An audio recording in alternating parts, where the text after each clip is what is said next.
जय भीम, जय भारत, नमो बुद्धाय। मित्रों, मैं आपका मित्र निखिल सबलानिया। आज डॉक्टर अंबेडकर जी का एक भाषण था, एनाहिलेशन ऑफ कास्ट, उसी पर एक कार्यक्रमों की श्रृंखला में चौथा कार्यक्रम आपके सामने लेकर प्रस्तुत हो रहा हूँ। इससे पहले के 3 कार्यक्रम आप देख सकते हैं और जिसमें डॉक्टर अंबेडकर जी के विचार तो आपको जानने को मिलेंगे ही, साथ में आपको ये भी समझ में आएगा कि किन परिस्थितियों में डॉक्टर अंबेडकर जी का जो भाषण था लाहौर के जात पात तोड़क मंडल के लिए, वह देने नहीं दिया गया। तो ये पुस्तक है, तो मेरे द्वारा लिखित एवं अनुवादित माफ कीजिएगा, लिखित तो डॉक्टर अंबेडकर जी द्वारा है परंतु मेरे द्वारा अनुवादित है। तो जाति का संहार, एनाहिलेशन ऑफ कास्ट और भारत में जातियाँ, ये कास्ट इन इंडिया, ये 2 पुस्तकें एक साथ आई है क्योंकि डॉक्टर अंबेडकर जी की इच्छा थी और उनकी इच्छा को मैंने पूरा किया कि मैं ये दोनों पुस्तकें एक ही पुस्तक में लेकर आऊँ। तो पिछले 3 कार्यक्रमों में मैंने आपको बताया कि डॉक्टर अंबेडकर जी के स्वतंत्रता पर क्या विचार थे। डॉक्टर अंबेडकर जी ने यूरोप का उदाहरण रखते हुए बताया कि कैसे वहाँ पर कमज़ोर वर्गों के उत्थान के लिए जो साधन थे वे उनको मिले। तीसरे कार्यक्रम में मैंने आपको बताया कि डॉक्टर अंबेडकर जी का ये जो भाषण था, ये क्या कारण था कि जात पात तोड़क मंडल को ऐसा क्या लगा था कि उनको रद्द करना पड़ा। तो अब मैं शुरू करता हूँ और तो मैं आपको बताता हूँ कि डॉक्टर अंबेडकर जी और जात पात तोड़क मंडल और संतराम बीए जी काफ़ी जाने माने, काफ़ी नाम है उनका, लोग उनके द्वारा लिखित पढ़ते हैं पुस्तकें। संतराम बीए जी और मैं भूल रहा हूँ नाम, तो खैर, तो संतराम बीए जी जाति उन्मूलन आंदोलन में काफ़ी सक्रिय रहे। तो अब पत्राचार चला, तो ये बड़ी इंटरेस्टिंग बात है कि ये भाषण बाबा साहेब जी को देने नहीं दिया गया। तो एक पत्र मिला डॉक्टर अंबेडकर जी को। ये पत्र था Montgomery road Lahore, 5 Montgomery road Lahore का से लिखा हुआ श्रीमान जीसी नारंग जी का। तो ये श्रीमान जीसी नारंग जी ने 7 फरवरी 1936 में ये पत्र लिखा था डॉक्टर अंबेडकर जी को। तो ये पत्र में क्या था ये मैं आपको बाद में बताऊंगा, लेकिन इस पत्र के बाद लगभग 1.5 महीने बाद 27 मार्च 1936 को डॉक्टर अंबेडकर जी को एक और पत्र मिला। अब उस पत्र में क्या था पहले वह जानिए और फिर उसके बाद मैं आपको बताता हूँ कि जीसी नारंग जी ने डॉक्टर अंबेडकर जी को क्या लिखा और ये पूरा विवाद क्या हुआ 1936 में जो ये भाषण को रद्द करना पड़ा। तो मैं आपको बताता हूँ, बाद में आया पत्र। तो उसमें जो डॉक्टर अंबेडकर जी को किसी ने पत्र लिखा वह इस तरह से था। आदरणीय डॉक्टर जी, श्री संतराम को 24 का लिखा आपका पत्र हमें दिखाया गया। उसे पढ़कर हमें थोड़ी निराशा हुई। शायद आपको यहाँ उत्पन्न हुई स्थिति का सही से पता नहीं है। तो इससे पहले क्या हुआ था, कुछ पत्र हुए थे डॉक्टर अंबेडकर जी और संतराम जी के बीच में और वे नाराज थे। डॉक्टर अंबेडकर जी नाराज थे कि जिस तरह से एक तो उनको भाषण में बदलाव के लिए जोर दिया जा रहा है, दूसरा भाषण को स्थगित किया जा रहा है, तो कहीं ना कहीं जात पात तोड़क मंडल लाहौर का जो था वो हट रहा था। इसके बारे में आप पहले के वीडियो देखिए। तो आगे वह पत्र में लिखते हैं डॉक्टर अंबेडकर जी को, पंजाब के लगभग सभी हिंदू आपको इस सूबे में निमंत्रण करने के विरोध में हैं। जात पात तोड़क मंडल कड़वी निंदा का विषय बन गया है और हमें सभी तरफ से कठोर निंदा सुननी पड़ रही है।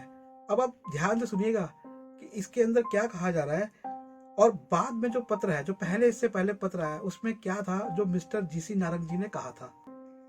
तो ये तो ये कह रहे हैं इस पत्र में, जो मार्च का पत्र है 27 मार्च का, कि जात पात तोड़क मंडल कड़वी निंदा का विषय बन गया है और हमें सभी तरफ से कठोर निंदा सुननी पड़ रही है। हिंदुओं के सभी नेता, जिनमें भाई परमानंद एमएलए, पूर्व अध्यक्ष हिंदू महासभा महात्मा हंसराज, डॉक्टर गोकुल चंद नारंग, तो ये जो मिस्टर जीसी नारंग है, तो इनका नाम था डॉक्टर गोकुल चंद नारंग, स्थानीय स्व शासन के मंत्री राजा नरेंद्र नाथ एमएलसी आदि शामिल हैं, ने खुद को मंडल के इस प्रस्ताव से दूर कर लिया है। इसके विपरीत जात पात तोड़क मंडल के संचालक किसी भी कठिन परिस्थिति में आपकी अध्यक्षता के विचार से पीछे हटने वाले नहीं हैं। अब साथ में ये भी लिख रहे हैं कि जात पात तोड़क मंडल के संचालक किसी भी कठिन परिस्थिति में आपकी अध्यक्षता के विचार से पीछे हटने वाले नहीं हैं, कि जात पात तोड़क मंडल डॉक्टर अम्बेडकर जी को ही अपना अध्यक्ष बनाना चाहते हैं।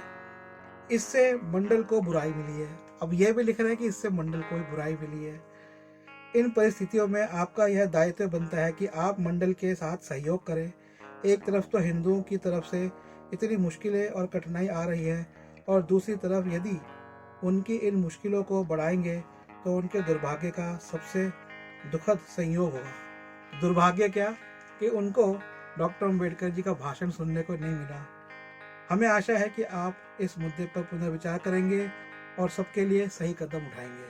तो यहाँ पर कुछ महानुभावों का नाम लिया गया, जिसमें डॉक्टर गोकुल चंद नारंग भी है, मिस्टर जीसी नारंग, और ये भी कहा गया कि उन्होंने विरोध किया है डॉक्टर अम्बेडकर जी के आने का। लेकिन इसके उत्तर में डॉक्टर अम्बेडकर जी क्या लिखते हैं, जरा वह सुनिए। इस पत्र ने मुझे बड़ी दुविधा में डाल दिया। तो डॉक्टर अम्बेडकर जी कहते हैं, इस पत्र ने मुझे बड़ी दुविधा में डाल दिया। मुझे समझ नहीं आया कि छापने के लिए छोटी सी रकम के लिए मंडल ने मुझे क्यों अपसंद किया।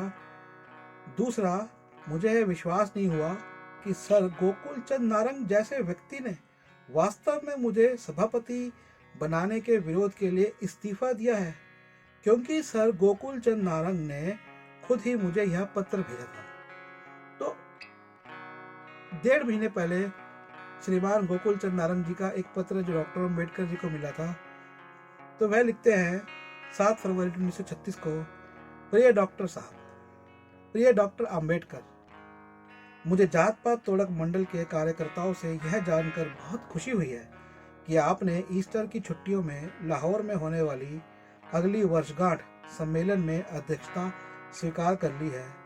मुझे यह जानकर बहुत खुशी होगी कि आप लाहौर में मेरे यहाँ ठहरे। शेष मिलने के समय आपका शुभचिंतक जीसी नारंग। तो ये विरोधाभास है कि एक पत्र 1.5 महीने पहले एक पत्र मिलता है, तो उसमें कहा जाता है, और 1.5 महीने बाद उसमें कहा जाता है जीसी नारंग जी द्वारा कि आप आइए डॉक्टर साहब, हमारे यहाँ ठहरिए, और लगभग 1.5 महीने बाद एक पत्र मिलता है और कहा जाता है कि वे चाहते नहीं हैं कि डॉक्टर अम्बेडकर जी अध्यक्षता संभाले। खैर, जो भी हो, बड़ा रोचक, बड़ा दिलचस्प समय रहा होगा उस समय, और सबका एक ही मकसद था। वो मकसद यही था कि ये हिंदुओं की जो गुलामी है, हिंदू इस देश के लोग, वो 1000 साल से गुलाम चल रहे थे, और वो गुलामी कैसे खत्म हो, यही मकसद था। पर बड़ी अफसोस की बात है कि हिंदू अपने इस मकसद को कैसे पूरा करें ये समझ नहीं पा रहे थे। तो एक तरफ तो डॉक्टर अम्बेडकर जी थे, जो उनको लगता था कि शायद हिंदुओं को एक कर पाए, लेकिन जैसे मैंने इसके पहले वीडियो में आपको बताया, असल में समस्या ये नहीं थी कि वे उनको हिंदुओं की बुराई करने से समस्या थी। जात पात तोड़क मंडल की दूसरी समस्या थी, वो थी इससे 1 साल पहले डॉक्टर अम्बेडकर जी द्वारा उद्घोषणा की गई थी कि मैं हिंदू पैदा हुआ, हिंदू नहीं मरूंगा। लेकिन जरूरी नहीं है कि ऐसा, अगर उन्होंने 1 साल पहले कहा तो वैसा करते, क्योंकि अगर उनकी पूरी ये इच्छा होती, हो सकता है उन्होंने गुस्से में कह दिया हो, तो वो 1 साल बाद किसी हिंदू सभा के अंदर, हिंदू समाज के अंदर परिवर्तन कि कैसे हिंदू समाज को एक किया जाए, ऐसा भाषण देने के लिए तैयार नहीं होते। तो यहाँ पर मुझे लगता है कि मंडल ने गलत रीडिंग कर ली 1 साल पहले, जो बाबा साहेब जी ने कह दिया था कि मैं हिंदू पैदा हुआ हूँ और हिंदू नहीं मरूंगा। क्यों गलत रीडिंग क्या करी, गलत अंडरस्टैंडिंग हुई, क्योंकि उन्होंने ये नहीं रीड किया कि अगर ऐसा इनको करना है तो वो इस भाषण में यहाँ पर क्यों आएंगे। ये तो जात पात तोड़क मंडल है, और जात पात तोड़क मंडल का उद्देश्य कोई धर्मांतरण नहीं है। पर वो गलत रीड कर गए, और जब मैंने इस पुस्तक को अनुवाद किया तो जैसे मैं पहले कार्यक्रम में बताया कि धर्मांतरण पे ये पुस्तक नहीं थी, ये पुस्तक केवल सामाजिक उत्थान के ऊपर है। तो खैर कोई बात नहीं। अब मैं आता हूँ जो कि सबसे ज़्यादा महत्वपूर्ण है, वह है डॉक्टर अम्बेडकर जी ने शिक्षा। कि ये पुस्तकें तो हम पढ़ते हैं, लिखते हैं, अनुवाद करते हैं, खरीदते हैं, बेचते हैं, जो भी है, पर शिक्षा क्या मिलती है। कुछ प्रमुख शिक्षाएं मैंने आपके लिए चुनी है इस पुस्तक में, जो कि इटैलिक के अंदर भी लिखी है, बोल्ड में लिखी है, तो वो मैं बताता हूँ। तो ये जो शिक्षा है, तो ये बड़ा एक इंटरेस्टिंग वाक्य था। और जब मैं इसे ट्रांसलेट कर रहा था, अनुवादित कर रहा था, तो मैं भी, ये कुछ ऐसे वाक्य होते हैं जो कि इंग्लिश से तो हिंदी में ट्रांसलेट करने में बहुत मुश्किल होता है। और जब मैं इसे अनुवाद कर रहा तो मैंने बड़े ध्यान से सोचा कि भैया ये है क्या, ये कहना क्या चाह रहे हैं। तो ये मैं आपको बताता हूँ, और इससे हमें पता लगता है संविधान के बारे में। तो हमारे भारत में बहुत सी चर्चा है कि संविधान ऐसा होना चाहिए, संविधान वैसा होना चाहिए, ये संविधान ऐसा हुआ है, ये संविधान वैसा हुआ है, संविधान बदला नहीं जाना चाहिए, संविधान बदल भी रहा है, 105 संशोधन भी हो गए। अब संविधान क्या है, मैंने तो खुद लॉ किया है। संविधान संविधान संविधान एक भूत की तरह बन गया है, ना किसी को समझ में आता है, और लंबी लंबी वार्ताएं चलती हैं, जुडिशरी की, हाई कोर्ट की, पार्लियामेंट में भी वार्ता चलती है। पर क्या संविधान है, बड़े इंटरेस्टिंग लाइन है, आप जरा ध्यान से सुनिएगा, हमें समझ में आ जाएगा संविधान क्या है और संविधान क्या शक्ति है। तो बड़ा इंटरेस्टिंग है, समझिएगा। तो असल में ये जो डॉक्टर अम्बेडकर जी ने पुस्तक में बताया है, ये बताते हैं फर्डिनैंड लसले, कार्ल मार्क्स के मित्र और सहकर्मी फर्डिनैंड लसले ने इस तथ्य को पहचाना है कि राजनीतिक संविधान तैयार करने वाले सामाजिक शक्तियों का भी ध्यान रखें।